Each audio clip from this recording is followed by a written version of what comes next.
राजनीति शास्त्र पाठ संख्या 8 खंड बी, नाम है धर्मनिरपेक्षवाद।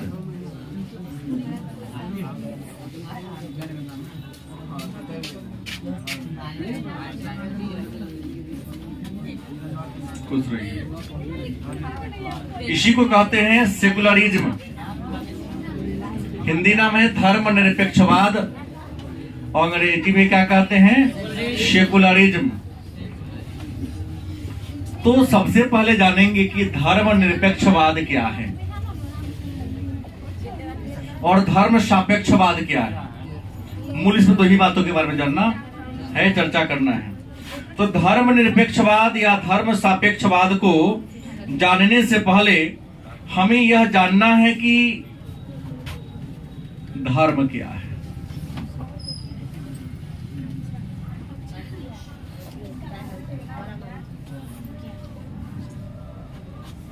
सब कहता है, कोई कहता है हिंदू धर्म कहता है अपने को, कोई कहता है कि मैं मुसलमान धर्म को कोई मानता हूं, कोई कहता है कि मैं बौद्ध हूं, कोई कहता है जैन हूं, कोई अपने आप को ईसाई कहता है, कोई अपने आप को इस्लाम कहता है, कोई सिख भी कहता है, कोई पारसी भी कहता है, कोई अपने आप को यहूदी कहता है, तो कोई अपने आप को जरथुस्ट्र। ये 9-10 धर्म ही संपूर्ण विश्व में, अन्य भी छोटे छोटे धर्म है, लेकिन ये 9 धर्म है, 10 धर्म है जो प्रचलित है। तो सबसे पहला प्रश्न है धर्मनिरपेक्षवाद या धर्म सापेक्षवाद को जानने से पहले हम ये जाने कि धर्म है क्या, धर्म कहते किसे हैं।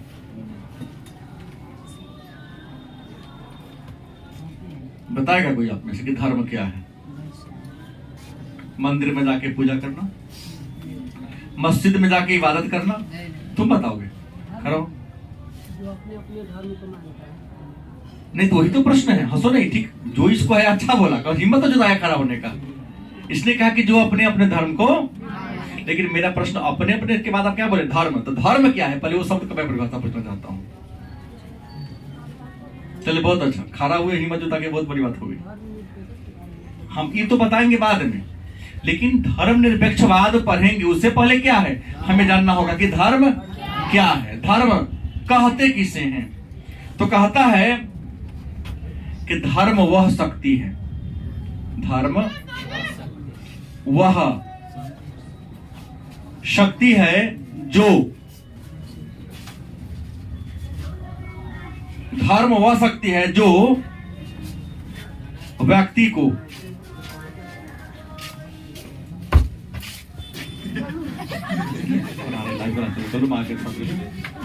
जो व्यक्ति को क्या करती है? मानव बनाती है। धर्म वह शक्ति है जो व्यक्ति को क्या बनाती है? मानव बनाती है। गलत से? तथा समाज को बनाए रखती है।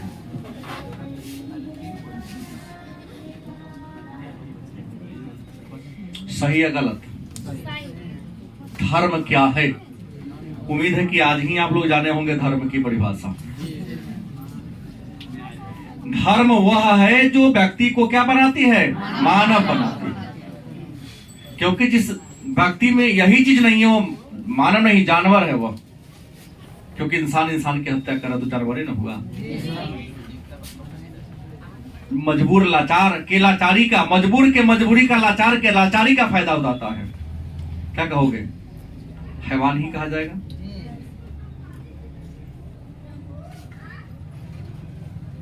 लेकिन धर्म क्या है? जो व्यक्ति को क्या बनाता है? क्योंकि इंसान मानव जब मानवता को खोने लगे, लेकिन खोने से पर उसके मन में डर हो जाए कि हम करेंगे तो मेरे पीछे भी कोई कुछ ना कुछ करेगा। कोई भले ही ना देख रहा हो लेकिन परमात्मा, ये डर तुम्हारे मन में यदि आ गया तो वही क्या है? किसी को सताने से पहले, क्षति पहुंचाने से पहले अगर ये मन में लेस मात्र भी यह प्रश्न आ गया कि हम किसी को क्षति पहुंचाएंगे, हम किसी को परेशान करेंगे, तो एक दिन ऐसा आएगा कि वह भी मेरे को क्या करेगा? परेशान करेगा। यह भावना, यह विचार, यह बात आपके मन में आ गई, वही बात क्या है? मतलब धर्म एक प्रकार का डर भी कह सकते हैं, जिस डर के कारण इंसान क्या बन जाता है? डर वह शक्ति है जिसके कारण व्यक्ति का बन जाता है मानव। मानव कहते किसे हैं? जो अच्छाई और बुराई को समझकर काम करता है, क्या जी? तथा समाज को बनाए रखती है। अगर यही धर्म का डर नहीं रहेगा तो इंसान और जानवर में, पशु में अंतर नहीं रहेगा। हम पता तो ये हमारे बच्चे हैं, ये हमारी माँ है, ये हमारी बहन है, ये हमारा भाई है, ये सिखाती है। तो धर्म क्या है उम्मीद है जान गए। लेकिन प्रश्न है कि धर्म निरपेक्षवाद क्या है? तो धर्म निरपेक्षवाद का मतलब होता है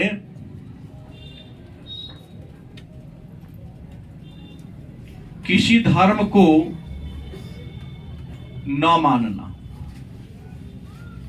या सभी धर्मों को समान महत्व देना। क्या जी? किसी भी धर्म को क्या करना? नहीं मानना, या सभी धर्मों को समान महत्व देना, यही ना धर्मनिरपेक्षवाद है। और भारत धर्मनिरपेक्ष राष्ट्र है, इसका मतलब यह, इस बात का उल्लेख संविधान के अनुच्छेद 25 से 28 और भाग 3 में किया गया है। गलत सही? भारत एक धर्मनिरपेक्ष राष्ट्र है, इस बात का उल्लेख संविधान के किस भाग में है? भाग 3 में है। अनुच्छेद क्या है? 25 से 28 के बीच है। और धर्मनिरपेक्षता का मतलब होता है कि किसी व्यक्ति का, किसी राष्ट्र का कोई धर्म नहीं है और वह सभी धर्मों को समान दृष्टिकोण से, एक बराबर दृष्टिकोण से देखने का काम करती है। तो इसी विचार को, इसी स्थिति को हम धर्मनिरपेक्षवाद के नाम से। लेकिन जब धर्मनिरपेक्षवाद का मतलब होगा कि सभी धर्मों को समान महत्व देना, तो फिर एक प्रश्न आएगा कि सांप्रदायिकता क्या है?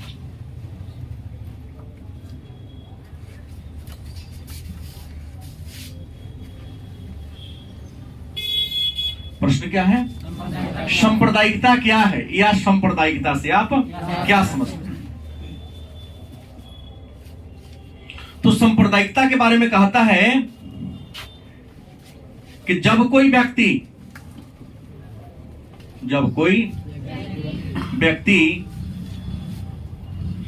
अपने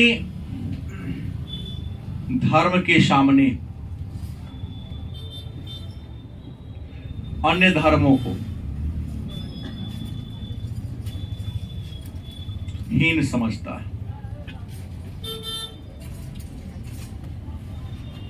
इतना ही में समझिए ना। कोई व्यक्ति अपने धर्म के सामने अन्य धर्म को क्या कहता है? हीन, नीच समझता है। इसी स्थिति को क्या कहेंगे? एक लाइन और जोड़ देना पड़ेगा। लेकिन और अपने धार्मिक आकांक्षा को, क्या जी,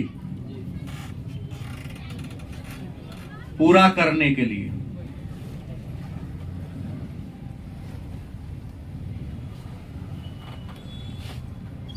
राष्ट्रहित को बलि दे देता है।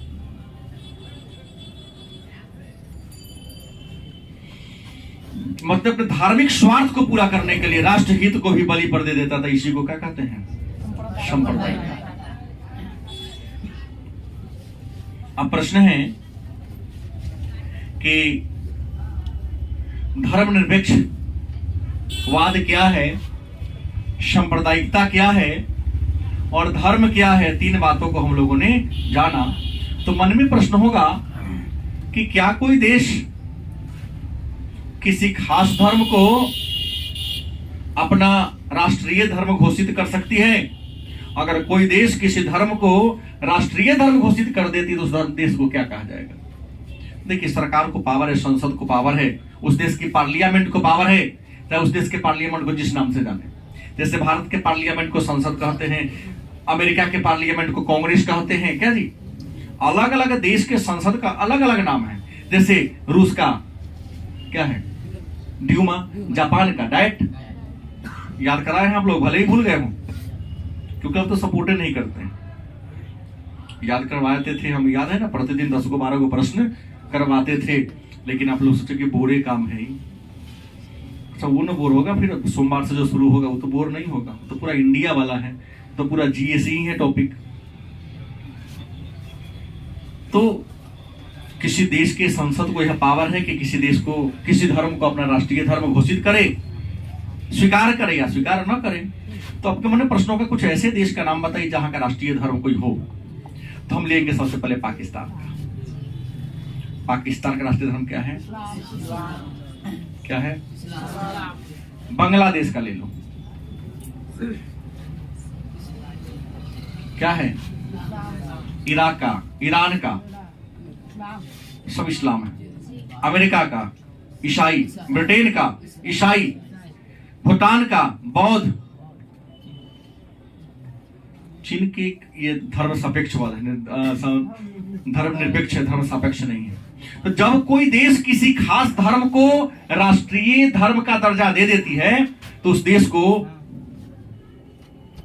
धर्म सापेक्ष क्या कहते हैं? वाद। एक प्रश्न यहां भी आ कि धर्म सापेक्ष वाद क्या है? तो जब कोई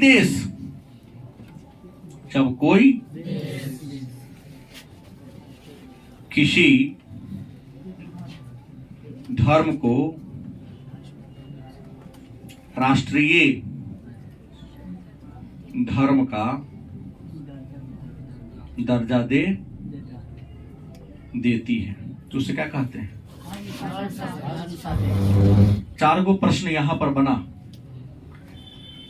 धर्म निरपेक्षवाद क्या है? तो धर्म निरपेक्ष का मतलब वही होता है किसी भी धर्म का ना होना, किसी भी धर्म को ना मानना, या सभी धर्मों को समान आदर से, समान भाव से देखना। धर्म सापेक्षवाद क्या है? जब कोई देश किसी धर्म को राष्ट्रीय धर्म का दर्जा प्रदान कर देती है तो उसे क्या कहेंगे? धर्म सापेक्ष। और धर्म क्या है? मैंने बता दिया कि धर्म वह शक्ति है जो व्यक्ति को मानव बनाती है और समाज को बनाए रखने का काम वही धर्म है। धर्म लोगों को जोड़ने का काम करता, तोड़ने का काम। धर्म एक प्रकार का फेविक्विक कह सकते हैं। क्या जी? धर्म एक लस्सा के समान है ना, जो आपस में लोगों को चिपकाने का, समाज को जोड़ने का काम। और सांप्रदायिकता क्या है? तो जब कोई व्यक्ति अपने धर्म के सामने अन्य धर्म को क्या समझने लगे? हीन समझने लगे, नीचा समझने लगे, और कई बार अपने धार्मिक स्वार्थ को पूरा करने के लिए राष्ट्र हित को भी बलि पर चढ़ाते हैं, राष्ट्र हित को भी इग्नोर कर दे तो उसे आप क्या कहोगे? सांप्रदायिकता कहते हैं। कोई दिक्कत? तो अब आप मन में प्रश्न होगा कि सर बात करते हैं भारत का, भारत धर्म निरपेक्षवाद है कि धर्म सापेक्षवाद है? प्रश्न है, भारत धर्म निरपेक्षवाद है कि धर्म सापेक्ष है? आपने कहा कि सर भारत धर्म निरपेक्ष है, तो प्रश्न है क्यों? भारत ने धर्म निरपेक्षता की नीति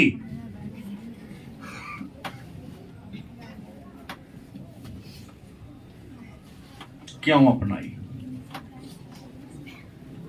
भारत ने, अगर भारत धर्म निरपेक्षवाद है तो आपसे कोई प्रश्न कर सकता है, बताओ कि आखिर भारत ने क्यों धर्म निरपेक्षता की नीति अपनाई? गलत कि सही? सब तो ये जा रहा है इसमें से बनेगा कहां प्रश्न? गलती की सही? 2-4 ही बनेगा कि भारत ने धर्म निरपेक्षता की नीति क्यों अपनाई। तो बड़ी आसान प्रश्न है। भारत दुनिया का सबसे बड़ा लोकतंत्र है, आजादी के समय में भी और वर्तमान समय में। दुनिया का सबसे बड़ा लोकतांत्रिक देश कौन है? सबसे अधिक निर्वाचक संख्या वाला देश कौन है? सबसे अधिक मतदाताओं वाला देश कौन है? कौन है? इंडिया है, भारत है। तो प्रश्न ये है, भारत एक लोकतांत्रिक देश है, विश्व का सबसे बड़ा लोकतंत्र है, और भारत में 7 धर्म प्रचलित हैं। कितना धर्म है? हिंदू, मुस्लिम, सिख, ईसाई, बौद्ध, जैन, पारसी। यहूदी नहीं है। क्या लिख दिया मैंने?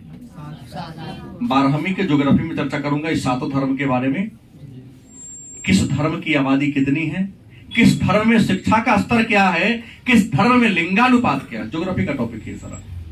तो प्रश्न है, भारत ने धर्मनिरपेक्षता की नीति क्यों अपनाई?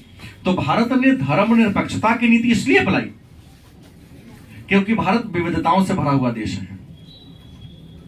गलत सही? भारत में आज भी 826 बोलियां बोली जाती हैं। कितनी बोलियां हैं? 1620 भाषा हैं। 22 भाषा अनुसूचित भाषा है। गलत कि सही? 26 बोलियां हैं, 826 भाषा हैं।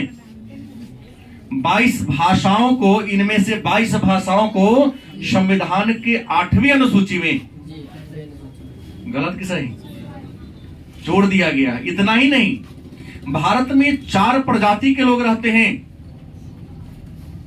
ये सारा 12वीं का मुद्दा पर जा रहा है, दिया यहां, लेकिन सारा 12वीं में पढ़ना है, भूगोल में पढ़ना है। भारत में 4 प्रजाति के लोग हैं। पहला है आर्य, दूसरा है चीनी तिब्बती, जिसको किरात भी कहते हैं, द्रविड़, और कुछ मंगोलॉयड भी है। 4 प्रजाति। सबसे अधिक आर्य हैं। देश का लगभग 73% के आसपास लोग यहाँ हैं। 20% में द्रविड़ है, बाकी सब थोड़ा 2% 2.5% में। विशाल देश है, 1 अरब 35 करोड़ आबादी है देश की। सबका खान पान, पहनावा ओढ़ावा क्या है? अलग अलग है। परंपराओं को निर्वाह करने का भी तरीका सबका क्या है? अगर किसी एक धर्म को राष्ट्रीय धर्म का दर्जा दे दी, चाहे वह हिंदू हो चाहे मुसलमान, तो नेहरू जी कभी नहीं कह पाते भारत में विविधता में एकता है। कहते भारत में विविधता में एकता है। कौन कहा? ये प्रश्न 12वीं में हर साल पूछता है, 2 नंबर में भी और 1 नंबर में भी, कि भारत में विविधता में एकता है। यह सूत्र कौन दिया? पंडित जवाहरलाल। एक शब्द में हो गया। लेकिन पंडित नेहरू ने क्यों कहा कि भारत में विविधता में? तो पंडित नेहरू ने इसलिए कहा कि भारत में विविधता में एकता है कि भारत विविधताओं से भरा हुआ देश है, जहां अनेक धर्म, अनेक भाषा, अनेक बोली, अनेक क्षेत्र, अनेक प्रकार के रीति रिवाज, खान पान के लोग रहते हैं, पहनावा ओढ़ावा के लोग रहते हैं। नहीं, कोई अपने को हिंदू कहता है, कोई मुसलमान कहता है, कोई सिख कहता है, कोई ईसाई कहता है, कोई अपने को बंगाली कहता है, कोई अपने आप को बिहारी कहता है, कोई मराठी कहता है, कोई तमिल, तेलुगु, गुर्जर, कश्मीरी, कोई असमी अपने आप को कहता है। लेकिन अगर अमेरिका में जाके कहता है तो मैं इंडियन हूं, कहां कहता मैं गुजराती हूं, कहां कहता मैं हिंदू या मुसलमान हूं, क्या कहता है? केवल और केवल मैं इंडियन हूं, भारतीय हूं। इसलिए पंडित नेहरू ने क्या कहा कि भारत में क्या है? विविधता में। तो प्रश्न है कि भारत ने धर्मनिरपेक्षता की नीति क्यों अपनाई? इन सभी को आपस में जोड़ कर रखने के लिए, किसी एक धर्म को, किसी एक भाषा को क्या जी अगर प्रश्रय दे देते तो अन्य सबको टूट जाने की क्या थी? संभावना रहती। सबको जोड़ कर चलना है तो सबको समान सूत्र में बांधना पड़ेगा, और समान सूत्र में बांधना है तो किसी एक को न तो प्रश्रय देना पड़ेगा, न एक को विरोध करना पड़ेगा, सबको साथ लेकर चलना है। धर्म सापेक्षवाद की शुरुआत कॉन्स्टेंटाइन ने किया था, जब ईसाई धर्म को राष्ट्रीय धर्म बना दिया। इतिहास में पढ़ाया हूं। लेकिन याद रखिए, यदि कोई देश किसी धर्म को अगर राष्ट्रीय धर्म का दर्जा देते, उस देश का विकास रुक जाता है। पुस्तक पढ़ेंगे आपको मिलेगा। यदि कोई देश किसी खास धर्म को राष्ट्रीय धर्म का दर्जा दे देती है, तो राष्ट्रीय धर्म का दर्जा देने के बाद उस देश का विकास का मार्ग अवरुद्ध हो जाता है। उदाहरण पाकिस्तान और बांग्लादेश है, जाके देख लीजिए। दूर जाके सोच नहीं करो क्या जी, तो बगल में लेफ्ट राइट में देखो ना, दाहिने हाथ में पाकिस्तान है, बांग्लादेश है, तो बाएं हाथ में कौन है? आप दोनों की कहानी जाके पूछ लो।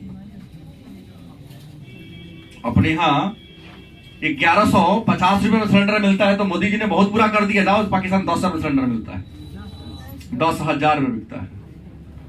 30 रुपए टमाटर बिक रहा है तो चिल्लाते वहां 300 रुपए टमाटर बिक रहा है। पैसा भी ज्यादा होगा ना। कौन कहा? यावत जीवन सुखी जीवत ऋण लेतवा तो घृतंग पिबेत। कर्जे खा के जहां जाते हैं तब तो न्यूज बॉय के कटोरा खान।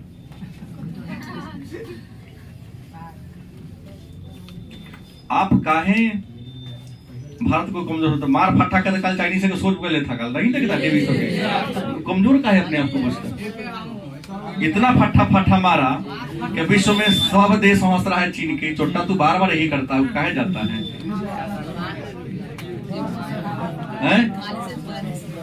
छह से सैनिक को मारा। और तुम जैसा लोग होगा जो कहता है कि वहां मजदूरी बेसी होगा। अरे मजदूरी देने के लिए पैसे नहीं था, उन्होंने देश को बड़की बड़की रखते जा रहा है चीन के हाथे।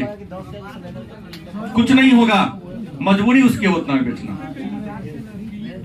अब मुद्दे पर आइए, न खरीदेगा तो खाएगा कहां से? अब सवाल है क्यों पढ़ाया जान गए? तो जो देश ये करता है, इसलिए बाल्टियर एक विद्वान हैं, नाम सुने होंगे, फ्रांस की राज्य क्रांति के समय इनका बड़ा योगदान था। इन्होंने ही कहा था 100 चूहों की अपेक्षा एक सर का शासन उत्तम है। वाल्टियर ने कहा था 100 चूहों की अपेक्षा एक शेर का शासन उत्तम है। गलती। इसलिए भारत के लोग खूब विरोध करते हैं, लेकिन जब लोकसभा का चुनाव देखो शेर को बैठा देते हैं। नरेंद्र मोदी ठीक है, चूहा से नहीं चलेगा। गलत नहीं बोल रहा हूँ, बात तो सही है। हमको हर दिन सब विरोध करता है, कुछ करता है, लेकिन हमने देखा कि अगर खराब रहते तो उत्तर प्रदेश में आजम खान के क्षेत्र में केना जीत गया बीजेपी। मतलब सब चाहते, हिंदू या मुसलमान सब चाहते कि नरेंद्र मोदी ही बनी है, राज्य में कोनो ले ले। अब देखो हम चले गए संसद में, विधानसभा में बहु आ रहा है। अरे बुढ़वा के दिमाग को उठाओ ना, पॉलिटिकल पढ़ा दिया। हम विधानमंडल नहीं, देश की बात बोल रहा हूँ, राज्य की राजनीति कहाँ कर रहा हूँ? यहाँ केंद्र की बात हो रही है, यही राज्य में बहु आ रहा है। जितना दवाई बांट के पैसा ले हूँ ना, सब भोग भोग के फिर पैसा लौटा लेता हूँ। गांव वाला को समझाओ, पैसा बांटने वाला को वोट मत दो, क्योंकि जो नोट लेके दे के वोट लेगा वो बाद में फिर भोग के नोट ले लेगा तरह से। क्या जी? हाँ ठीक तो है, काहे लेगा? नहीं, ईमान का बटेंगे वो नहीं लेगा, वो देगा नहीं लेंगे, वो का 2000 दिन से आपका पूरा जीवन चल जाएगा। अब प्रश्न है, वाल्टियर ने कहा कि देश का विकास करना है, व्यक्तित्व का विकास करना है, समाज का विकास करना है।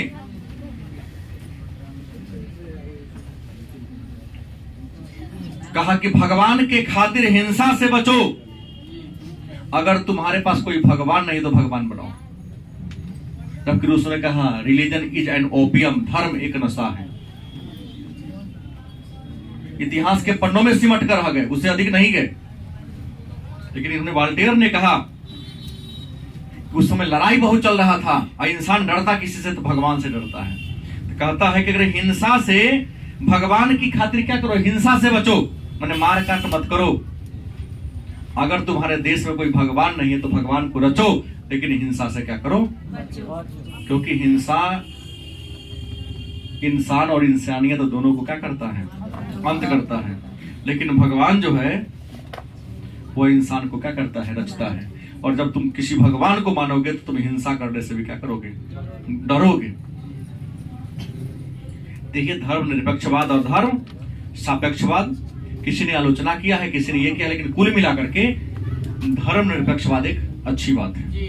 तो किसी खास धर्म को प्रश्रय दोगे तो उस देश में अराजकता की स्थिति क्या होगी, आ जाएगी।